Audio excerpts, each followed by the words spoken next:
Hello guys and welcome to the channel. Today I will show you how you can propose a new meeting time in the Google Calendar.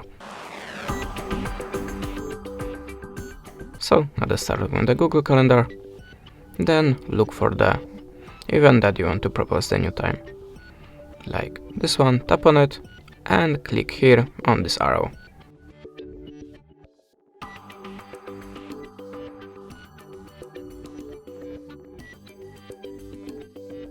Now just tap on the propose a new time and select your desired one. Click here on this arrow and choose one of these options. Now just save, and you can see a new time proposed to organizer. And that's it. Thanks for the watching, leave us a subscribe or a comment, and goodbye.